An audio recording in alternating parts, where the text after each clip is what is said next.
For history in elementary school, we are working with The Story of the World, Book 1 this year. Story of the World is a fantastic child's history book which walks children through time, sort of like it's a story.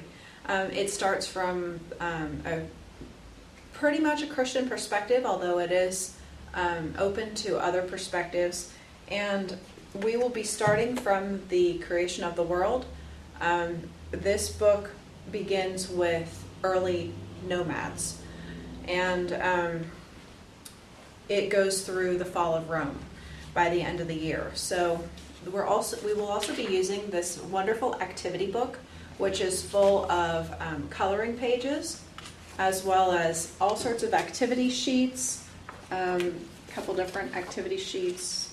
They're very different. This one's a little comic book. Sometimes you get a crossword puzzle. And then also there's map work that goes with almost every chapter. And children have a chance to interact with the place where this thing happened. History is a wonderful subject that children love to learn about, especially when it's being done with such a wonderful child-friendly book.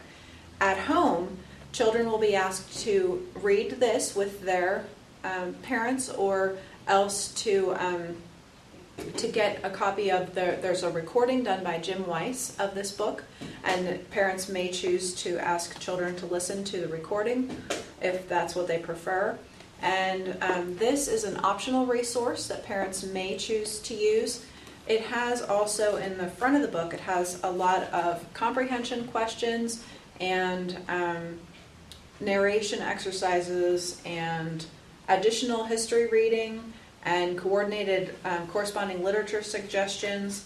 And also we are recommending that at home children would get some sort of reading. Like I said, there's a lot of suggestions in the activity book, but also children's encyclopedias of different times, like Usborne Romans, Usborne Internet-linked Greeks.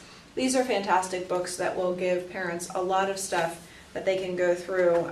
The children find these very engaging, with lots of little small blocks of text and many, many pictures.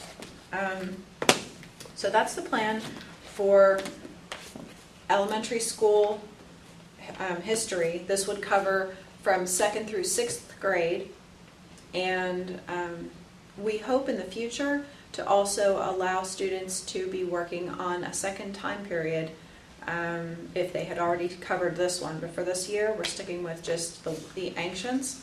Also, this will coordinate with their classical memorization sentences that they're memorizing about history. Those are closely tied in to this work. So that's what we have on tap for history for elementary school for 2017 to 18.